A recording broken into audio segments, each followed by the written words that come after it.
આત્મહત્યા કરી. ફ્લેટની કિંમત શું હતી? 5 કરોડ. કઈ સાલમાં? 2005માં. અને 50 કરોડની એસેટ્સ. સમજી ન શક્યા, સાથે રહી ન શક્યા, એકબીજાને પૂર્ણ રીતે સ્વીકારી ન શક્યા, સહન શક્તિનો અભાવ રહ્યો, કોમ્પ્રોમાઇઝ ન કરી શક્યા. Life is compromise. How many of you agree with this statement? Rays your hands. Life is compromise. Compromise કરવું જ પડે. રામાયણમાં પણ આ બાબતે ખૂબ સુંદર વાત આપણને શીખવવામાં આવી છે કે પતિ પત્ની છે, રથના 2 પૈડા છે. સંસાર રૂપી રથના બંને જણા પૈડા છે. હવે રથનું એક પૈડું તૂટે અથવા ન હોય તો રથ ચાલે? એટલે ઇક્વલ છે. બંને એકબીજાને સમજીને, સાથે રહીને, સ્વીકારીને ચાલવાની વાત છે. તમને ખબર છે દિલ્હીમાં રોજ લગભગ 70-80 ડિવોર્સ કેસીસ રજીસ્ટર થાય છે. મુંબઈમાં બાંદ્રામાં ફેમિલી કોર્ટમાં પણ રોજ 70-80. હૈદરાબાદ, સિકંદરાબાદ, ટ્વિન સિટીમાં રોજના 100. એટલો બધો શું વાંધો પડી જતો હશે? મુંબઈમાં, બાંદ્રામાં લોયર્સ, જે ડિવોર્સ લોયર્સ, એ લોકોએ એનાલાઇઝ કર્યું કે what are the principal reasons of divorce among young couples. જે યંગ કપલ્સ છે તે 25-28થી માંડીને 35-38 સુધીના, એ લોકોમાં કેમ ડિવોર્સ રેટ્સ વધે છે? અને ઓલ્ડ એજ, જે ટોટલ ડિવોર્સ કેસીસ નોંધાય છે એમાંથી 5% તો 65 ઉપરના છે. 60-65 ઉપરના છે. હવે ભાઈ સાહેબ 30-35 વર્ષ તે ખેંચી કાઢ્યું. હવે 5-10ની વાત છે, એમાં પછી તો એક વિકેટ પડવાની જ છે. 75 ખેંચી કાઢ 10 વર્ષ. 60 ને 65 વર્ષે તે રજીસ્ટર ફોર ડિવોર્સ. એના કારણો શોધ્યા. 5 કારણો કે લોકો 60 અને 65 વર્ષે કેમ ડિવોર્સ માટે રજીસ્ટર કરે છે. 5માનું એક કારણ, suddenly my spouse has lost the sense of dressing. કે મારા જીવન સાથીને ડ્રેસિંગ સેન્સ જતી રહી છે. હવે 65 વર્ષ ડ્રેસિંગ સેન્સ ના હોય, એ કંઈ કારણ હોતા હશે. બીજું કારણ, temperature of AC and speed of fan in bedroom. બેડરૂમમાં એસીનું ટેમ્પરેચર અને પંખાની સ્પીડ. હવે એકને 4 ઉપર ફાવતું ને એકને ઉપર આવતું, તો બપોરિયામાં પ્રેક્ટિસ કરીને 2 ઉપર આવી જવું પડે. આવા ક્ષુલ્લક કારણો.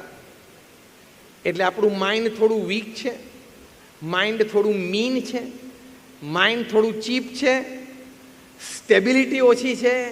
એટલે આવા બધા પ્રશ્નો થાય છે. એટલે ફેમિલી વેલ્યુઝ ઇન લાઈફ જે આપણી વાત છે, એમાં પ્રથમ ફેમિલી વેલ્યુ છે સંપ, સુહૃદભાવ અને એકતા.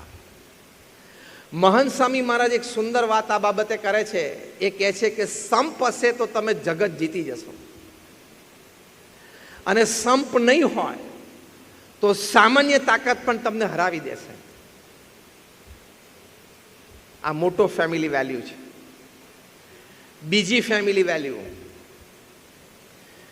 આપણી ભારતીય સંસ્કૃતિ, આપણી પરંપરા, આપણું કલ્ચર, આપણું ટ્રેડિશન, એના પ્રત્યે આદર, એના પ્રત્યે પ્રેમ અને એનું અનુસરણ એ દરેક પરિવારમાં જે વડીલો છે એની જવાબદારીમાં આવે છે કે પરિવારના દરેક સભ્યોને એનાથી અવગત કરવામાં આવે, એમાંથી પ્રેરણા લેવામાં આવે અને માર્ગે ચાલવા માટેની સપોર્ટ સિસ્ટમ ઘરમાં ઊભી થાય.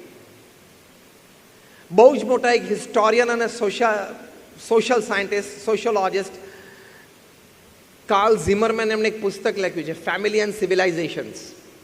આ પુસ્તકમાં જે તે સંસ્કૃતિ નષ્ટ થઈ, સામે પારિવારિક જીવનમાં વિચારોથી માંડીને વર્તનો સુધી ક્યાં ફેરફાર થયા, એનો બહુ જ ઊંડો અભ્યાસ કરીને આ પુસ્તક લખ્યું છે ફેમિલી એન્ડ સિવિલાઇઝેશન. આ પુસ્તકમાં કાર્લ ઝિમરમેન પહેલો મુદ્દો લખે છે કે જે સંસ્કૃતિઓ નષ્ટપ્રાય થઈ એ સંસ્કૃતિમાં જે પરિવારો હતા એ પરિવારોને પ્રથમ એ અવગુણ એમના પરિવારમાં આવ્યો કે પરંપરાગત લગ્ન જીવન પ્રત્યેનો આદર એ ઘટતો ગયો, લગ્ન જીવનની પવિત્રતા એ ઘટતી ગઈ અને લગ્ન પ્રથા સામે પ્રશ્નો ઉઠવા માંડ્યા, જેને આપણે આજની ભાષામાં લિવ ઇન રિલેશનશિપ કહીએ છીએ. એ સંસ્કૃતિ અને સમાજને તોડવા માટેની વાત છે. પાછા મોટા મોટા કે ઘણી સેલિબ્રિટીઝને પૂછવામાં આવે કે do you believe in the institution of marriage? આવો પ્રશ્ન પૂછવામાં આવે કે તમે લગ્ન પ્રથાની પરંપરામાં માનો છો? એટલે પાછો પેલો સેલિબ્રિટી આમ બે ખભા ઊંચા કરીને સ્ટાઇલથી બોલે, I am open to it, I am free to it. મૂરખ છું. આ ઇતિહાસની કે 21માંથી 19 સંસ્કૃતિઓ તૂટી ગઈ, નષ્ટપ્રાય થઈ ગઈ, એની પાછળનું મુખ્ય કારણ શું હતું એ આ સંશોધન છે. એટલે મોડર્નિટીમાં એકાઉન્ટેબિલિટી આવે છે. Am I right or wrong? Nothing comes without accountability. તમે ગમે તેટલા મોડર્ન થવાનો વિચાર કરતા હો, તમે વ્યક્તિ, પરિવાર, સમાજ અને દેશ અને ઓવરઓલ માનવતાને જવાબ આપવા બંધાયેલા છો. હા કે ના? Yes or no? Raise your hands. આપણે ને આધીન છીએ. પરિવારને, સમાજને, દેશને, માનવતાને દરેક વ્યક્તિ આધીન છે. જવાબ આપવો પડે છે. પહેલું આ કારણ બતાવ્યું. બીજું કારણ બતાવ્યું કે જે તે પરિવારોમાં કિશોરો અને યુવાનોની બળવાખોરી વૃત્તિ થઈ ગઈ. એ લોકો મા બાપની સલાહ, સૂચન અને આજ્ઞા એ ન ગણકારતા સ્વચ્છંદી થઈ ગયા. આ બીજું મોટું કારણ. અહીંયા ફેમિલી વેલ્યુઝની જરૂર પડે છે, સંસ્કારની. પ્રમુખ સ્વામી મહારાજ આ વાત બહુ સરસ કરતા. એ પોતે એમના વિશાળ અનુભવ પરથી કહેતા, એમના ઊંડા શાણપણમાંથી કહેતા અને સત્શાસ્ત્રોના અભિપ્રાયને સમજીને કહેતા. પ્રમુખ સ્વામી મહારાજ કહેતા, એક્ઝેક્ટ વર્ડ્સ હું કોટ કરું છું, કે જો તમે તમારા સંતાનો અને પરિવારજનોને સંસ્કારિત નહીં કરો તો એક દિવસ એવો આવશે કે તમારે સંપત્તિ અને સંતતિ બેય ખોવાનો વારો આવશે. અને સેંકડો પરિવારમાં બન્યું છે, બનતું આવ્યું છે, બની રહ્યું છે અને બનવાનું છે. બીજી વાત આ લખી છે કાર્લ ઝિમરમેને ફેમિલી એન્ડ સિવિલાઇઝેશન પુસ્તકમાં. ત્રીજી વાત લખી છે કે ઘરના વડીલો પ્રત્યે સેવા ભાવનાનો અનાદર થતો ગયો. એટલે કે વૃદ્ધ માતા પિતા ઘરમાં હોય અથવા કાકા કાકી, ફોઈ, મામા કોઈ પણ હોય, જ્યારે એ લોકોને યંગ ફેમિલીના સપોર્ટની જરૂર હોય ઉંમર અને હેલ્થની દ્રષ્ટિએ, તો એમની સેવા પ્રત્યે અનાદર, સેવાણો, એવું એક વાતાવરણ મોજું ઊભું થયું પરિવારોમાં. એ સંસ્કૃતિ નષ્ટ થઈ ગઈ. આપણી તો શ્રવણની સંસ્કૃતિ છે. માતા પિતાની સેવા કરવી એ આપણી પરંપરા છે, આપણી ફરજ છે. અને પરંપરા અને ફરજ કરતાં પણ મોટી વાત આપણું ગૌરવ છે. It's a human dignity.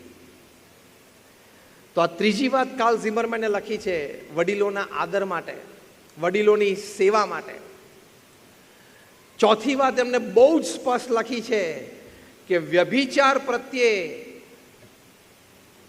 લોકોને આકર્ષણ વધતું ગયું. વ્યભિચારને પરિવાર અને સમાજના અમુક વર્ગે માન્ય રાખ્યો. એ પણ પરિવાર અને સમાજ નષ્ટપ્રાય થાય એની માટેનું મુખ્ય કારણ હતું. આ બહુ સંશોધન પછી એમણે આ બધું લખેલું છે.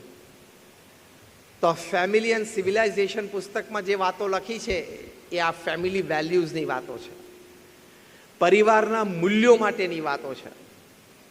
અને let me tell you, if you won the hall world but if you lost your family you will be tagged as a loser. તમે આખી દુનિયા જીતી વેપાર ધંધામાં, તમે એમ કહો કે હું કાંઈ નહોતો, એમાંથી મેં 500 કરોડનો વેપાર કર્યો, અભિનંદન. 5000 કરોડનો કર્યો, વિશેષ અભિનંદન.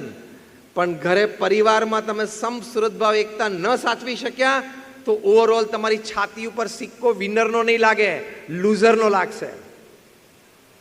તમે જીવન હારેલા છો, જીતેલા નથી. એટલે બહુ જ પારિવારિક મૂલ્યોમાં 3 વાત આપણે સમજવાની છે.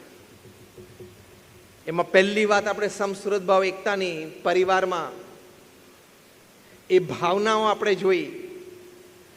આ વાત કરી કે પતિ પત્ની એકબીજાને સારી રીતે સમજે. હવે આમાં તમને ચોરીમાં કોઈએ બાવડું પકડીને બેસાડેલા, કોઈ તમને ટીંગા ટોળી કરીને લઈ ગયેલું હોય તો કોઈક આંગળી ઊંચી કરજો. જો કે હમણાં તો કરવું અઘરું છે નહીં. આપણે આપણી ચોઈસથી ગયેલા. Was the choice yours? Tell me yes or no. Again, was the choice yours? Yes or no? You should abide by your choice. લગ્ન કરવા માટેનું પાત્ર તમારી ચોઈસ હતી, હા કે ના? તો એ ચોઈસને નિભાવવી, એ ચોઈસ મારી હતી એટલે મારે એ ચોઈસને પ્રામાણિક રહેવું એ મનુષ્યનું ગૌરવ છે. Do you agree with it or not? એ ગૌરવ સાથે આપણે જીવવું પડે કે ચોઈસ મારી હતી, મેં જે તે સમયે ચોઈસ કરી હતી, પછી તો નિભાવવાનું. પ્રમુખ સ્વામી મહારાજ એક બહુ જ સરસ સલાહ આપતા, કારણ કે એમને એમના જીવનમાં જે જન સમાજ, સામાજિક જીવનની જે નાળ, પારિવારિક જીવનની જે ગતિવિધિઓ જે એમણે બહુ નજીકથી જોઈતી. કેમ? પ્રમુખ સ્વામી મહારાજ એમના જીવનકાળ દરમિયાન 3.5 લાખ ઘરોમાં પધરામણી કરેલી છે. પ્રમુખ સ્વામી મહારાજને લોકો પત્ર લખતા, વ્યક્તિગત પ્રશ્ન હોય, પારિવારિક પ્રશ્ન હોય, વ્યવસાયિક પ્રશ્ન હોય, એની માટે એવા 7.5 લાખ પત્રોના જવાબ પ્રમુખ સ્વામી મહારાજે લેખિત આપ્યા છે. પ્રમુખ સ્વામી મહારાજે પોતે ગુરુપદે આવ્યા 51 વર્ષની ઉંમરે. એટલે પોતાની 51 થી 95 ઉંમર સુધી, આ ધ્યાનથી સાંભળજો આ સ્ટેટિસ્ટિક્સ, તમને આમ ફૂલ એનર્જાઇઝ કરી દેશે. પોતાની ઉંમર 51 થી 95 સુધીમાં એ 45 વર્ષમાં પ્રમુખ સ્વામી મહારાજે 1300 સમાજ સેવા સંસ્થા એકલા હાથે બાંધી. 1 મેન શો. એ 1300 માની એક ફેસિલિટીમાં તમે અત્યારે બેઠા છો. આવી નાની મોટી 1300, રાજકોટ શહેરનો સૌથી મોટો બિલ્ડર હોય ને એને તમે પૂછજો કે 1300 જમીન આંખથી જોઈ છે સર્વાનંદભાઈ? નહીં ને, કોઈએ નહીં જોઈ હોય. જે નેશનલ ડેવલપર્સ મીટ હતી હૈદરાબાદમાં, ભારતભરના બધા ડેવલપર્સ અને બિલ્ડર્સ ભેગા હતા જે નેશનલ લેવલ ઉપર કામ કરતા હોય. મેં એમના પ્રશ્ન પૂછેલો, ત્યાંય કોઈ આંગળી મોચી નહોતી કરી. 1300, એ તમે અહીંથી મુંબઈ બાય રોડ જતા હોય ને, રોડ ઉપરથી આમ નજર ફેરવીને ખેતર જોયા હોય નહીં ગણવાના. તમે પર્પસફુલી જે જમીન જોઈ હોય, પર્પસફુલી, હેતુસભર, કે ભાઈ આ જમીનની કંઈક ડિટેલ હોય તો લાવો, કંઈક વાત હોય તો કંઈક વિચારીએ, એવા હેતુથી જોઈએ એની વાત કરું છું. પ્રમુખ સ્વામી મહારાજે 1300 જમીન ઉપર 1300 પ્રોજેક્ટ પૂરા કર્યા. અને એ પાછા નોન રેસિડેન્શિયલ, નોન કમર્શિયલ, બાંધીને વેચવાના નહોતા. જેમાં બાંધીને વેચવાનું નહોતું એમ. 8 અબજની વસ્તીમાં, અત્યારે પૃથ્વી ઉપર 8 અબજની વસ્તી છે. 8 અબજની વસ્તીમાં હજી કોઈ બીજી એવી વ્યક્તિ નથી જેણે પોતાની ઉંમર 51 થી 95માં, જ્યારે 51 વર્ષે તો રિટાયરમેન્ટના વિચારો ચાલુ થવા માંડે, ત્યારે 1300 સંસ્થાઓ ઊભી કરી.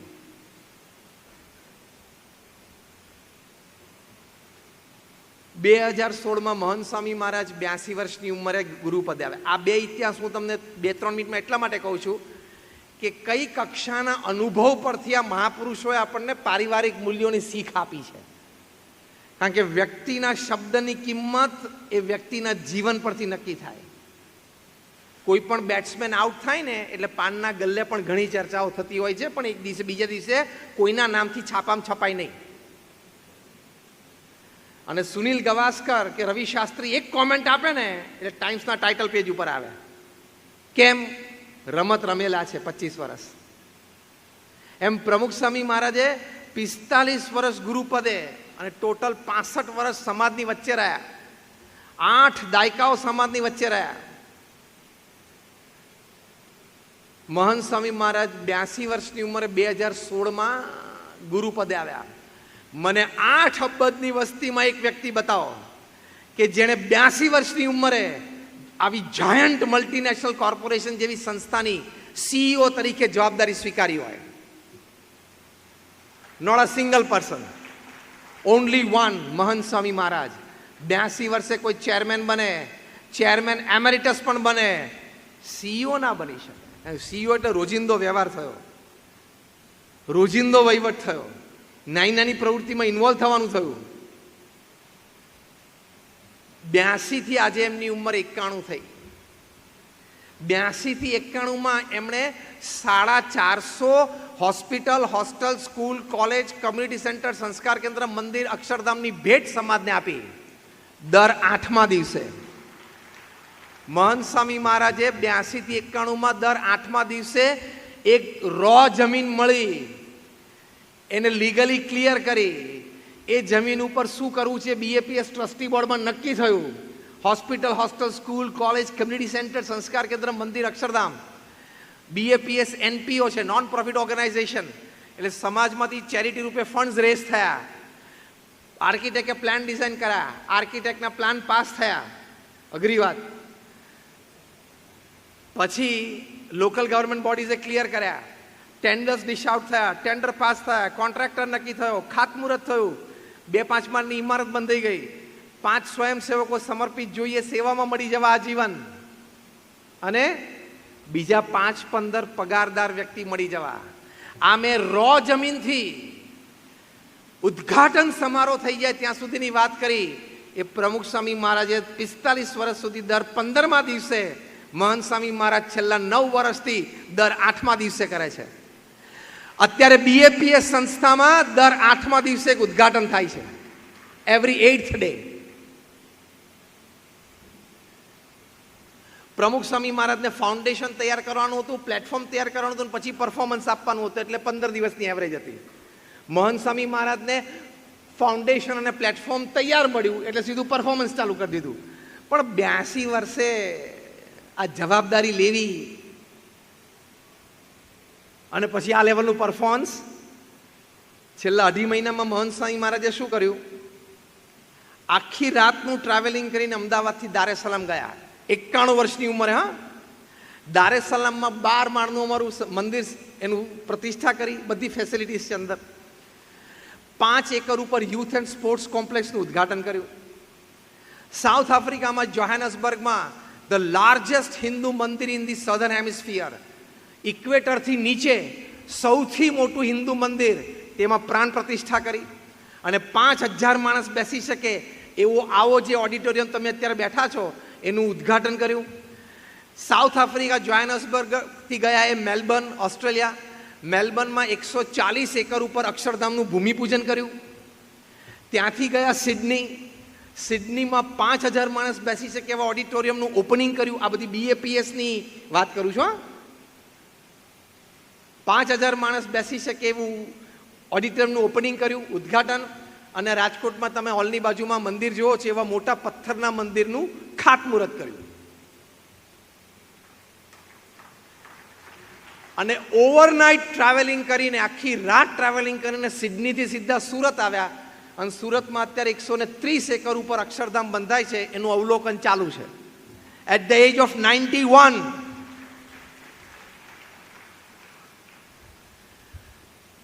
જેણે સમાજને આટલું આપ્યું હોય, હું પ્રમુખ સ્વામી મહારાજ અને મહંત સ્વામી મહારાજની વાત કરું છું, સમાજની વચ્ચે આટલા રહ્યા હોય, જે આ પત્ર અને પધરામણીના સ્ટેટિસ્ટિક્સ પ્રમુખ સ્વામી મહારાજને કીધા ને એ જ મહંત સ્વામી મહારાજને પણ લાગુ પડે છે. ડિફરન્સ એટલું કે પ્રમુખ સ્વામી મહારાજે ગુરુપદે આવ્યા પછી કર્યા અને મહંત સ્વામી મહારાજે ગુરુપદે આવ્યા પહેલા કરેલા છે. બાકી આંકડા સરખા જ છે. એમનો અનુભવ કેટલો. અગેન હું તમને વાત યાદ કરાવું.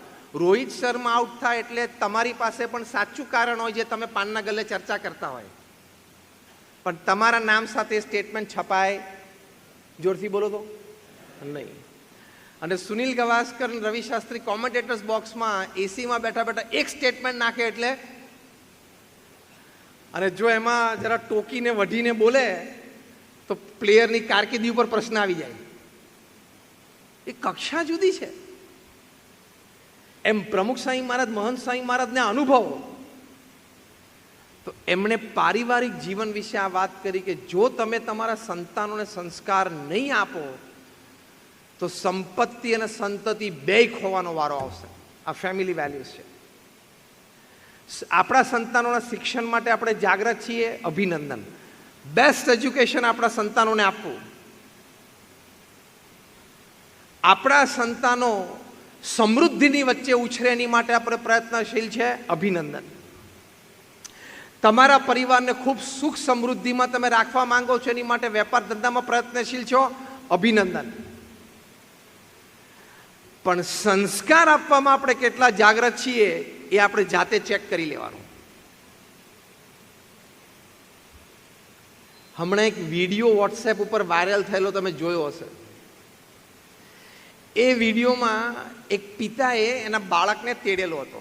કદાચ બાળકની ઉંમર હાર્ડલી 3, 3.5, 4 વર્ષની હશે અને સામે બાર હતો અને બારમાં બધી બોટલ્સ પડેલી, સોફ્ટ ડ્રિંકની નહીં, હા, સમજી ગયા ને? અને એનું લેબલ દેખાય નહીં ને એવી રીતે ઊંધી મૂકેલી, એટલે લેબલ અંદરની તરફ હતું. આ 3, 3.5 વર્ષના બાળકે 20 જેટલી બોટલ ઉપર આંગળી મૂકી અને નામ બોલી ગયો. આ કુસંસ્કાર. ભેગું આની સામે લગભગ 15-20 દેવી દેવતાઓના ફોટોગ્રાફ મૂક્યા હોય તો આ બાળક નામ બોલી શકશે? એવું શીખવાડ્યું છે. અને એમાં પાછા માતા પિતા ગર્વ લે. સંસ્કાર નહીં હોય ને તો સંપત્તિ અને સંતતિ બે જતી રહેશે. ગમે તેટલી આવડત ને હોશિયારી હશે, વોટ એવર ટેલેન્ટ્સ. હું જ્યારે પ્રોફેશનલ્સને વાત કરું ત્યારે કહું છું, your education, your talents, your experiences, your platforms, your back support systems can open any gate for you. Only your character can keep that gate open.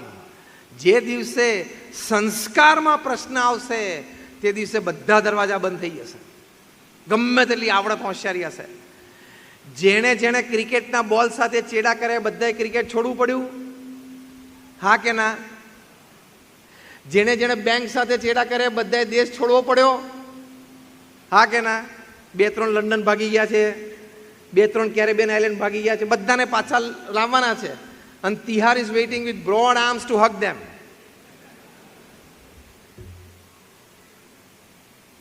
બધું હતું આવડત હોશિયારી.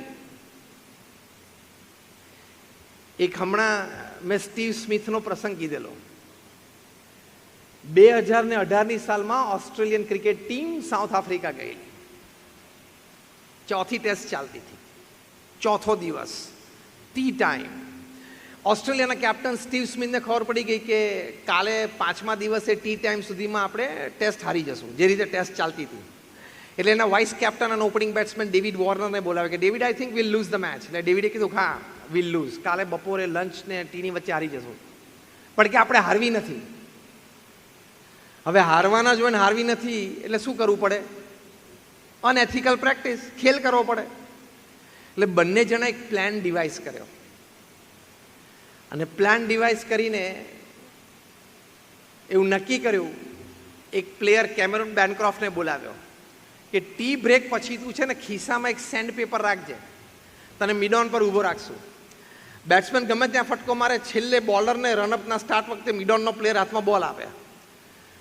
તારી પાસે બોલ આવે ને તારે સેન્ડ પેપર બોલ ઉપર ઘસવાનું અને આપણે નવો બોલ લેશું. નવો બોલ ડ્યુ હતો અને તારે સીમની એક બાજુ જ ઘસતા રહેવાનું. એટલે 8-10 ઓવર જશે ને એટલે સીમની એક બાજુનો બોલ ડલ અને રફ થઈ જશે, બીજી બાજુનો બોલ શાઇનિંગ અને પોલિશ રહેશે. એટલે રિવર્સ સ્વિંગ ચાલુ થઈ જશે. અને ઓસ્ટ્રેલિયન ક્વિક બોલર્સ 85, 90, 92 માઇલ્સ પર આવરની ડિલિવરીઝ ફેંકતા હોય, 85-90 માઇલ, 135-145 કિલોમીટર પર આવરની ઝડપે બોલ ફેંકતા હોય. એમાં રિવર્સ સ્વિંગ નવા બોલથી મળે એટલે બેટ્સમેન માટે તો બ્રહ્મોસ મિસાઇલ જ થઈ જાય. અને સાઉથ આફ્રિકાની વિકેટ પડવા માંડી. બધાને આશ્ચર્ય લાગ્યું. ઓસ્ટ્રેલિયન ક્રિકેટ ટીમ ગ્રાઉન્ડ ઉપર આનંદ કરે. એકવાર આ ભાઈ સાહેબ જરા ઘસતા હતા સેન્ડ પેપર, બહુ ચાલાકીથી ઘસતા હતા, ખિસ્સામાંથી કાઢે ને આમ ઘસે ને આમ જોવે ને આમ નીચે ના મિલે, ખભાથી, પેટથી, ખભા બધુંથી એનો એ બોલનો કોઈ પણ એંગલ ઢાંકી લે. એકવાર સીસીટીવી કેમેરાએ પકડી દીધું. ઓડિયો વિડીયો ટીમે જોયું કે આ કંઈક ઘસે છે. મેચ રેફરીને બોલાવીને રિપ્લે દેખાડ્યો. મેચ રેફરી કે યસ ધીસ ઇઝ અનએથિકલ. ગ્રાઉન્ડ ઉપર દોડીને પ્લે બંધ કરાયો. કેમેરુન બેનક્રોફ્ટને કે બહાર આવો. ખિસ્સામાં શું છે? વિડીયો ચાલુ રાખેલો. અનિશલ આનાકાની કરી, પછી તો કાઢવું પડ્યું. સેન્ડ પેપર છે ને હું ઘસતો હતો. ગભરાઈ ગયો કે મેં આ કર્યું, પણ મને મારા કેપ્ટન સ્ટીવ સ્મિથે કીધું ચલો એને બહાર બોલાવો. સ્ટીવ સ્મિથે ગભરાઈ ગયો, કન્ફેસ કર્યું કે મેં તો આઈડિયા આપેલો પણ એક્ઝિક્યુશન ડેવિડ વોર્નરનું છે, ચલો ડેવિડ વોર્નર બહાર બોલાવો. એટલે ખોટું કરો એટલે આખી લાઈન પકડાય. હૈદરાબાદથી દિલ્હી સુધી આખી લાઈન પકડાઈ જાય. ખાલી એવું નથી કે દારૂની બોટલ તમારા હાથમાં હોય તો જ તમે ગુનેગાર થઈ શકો, કે આ ખોટા દારૂના કાગળિયા ઉપર સહી કરીએ તોય પ્રશ્ન આવે. ખોટું લાંબુ ચાલે નહીં. અને પકડાય ત્યારે હૈદરાબાદથી દિલ્હી સુધીની આખી લાઈન પકડાઈ ગઈ. ત્રણેયને ત્યાં એક વર્ષનો બેન ઓસ્ટ્રેલિયન ક્રિકેટ બોર્ડે આપી દીધો. પેલો કેમેરુન બેનક્રોફ્ટ તો ગભરાઈ ગયો અને એવો આઘાત લાગ્યો કે ક્રિકેટ છોડીને યોગા ટીચર બની ગયો. મેં પહેલા વાત કરેલી, તમારી આવડત ગમે તેટલી હશે, ગમે તેટલી હોશિયારી હશે, તમારા ફોનમાં 5 મિનિસ્ટરના નંબર હશે, તમારા ફોનમાં પાવરફુલ વ્યક્તિઓના નંબર હશે, અને ત્રીજી રિંગે તમારા ફોન ઉપાડે આવા પાવરફુલ વ્યક્તિઓ સંબંધો હશે, પણ જો અનીતિ કરી તે દિવસે કશું જ કામમાં નહીં આવે.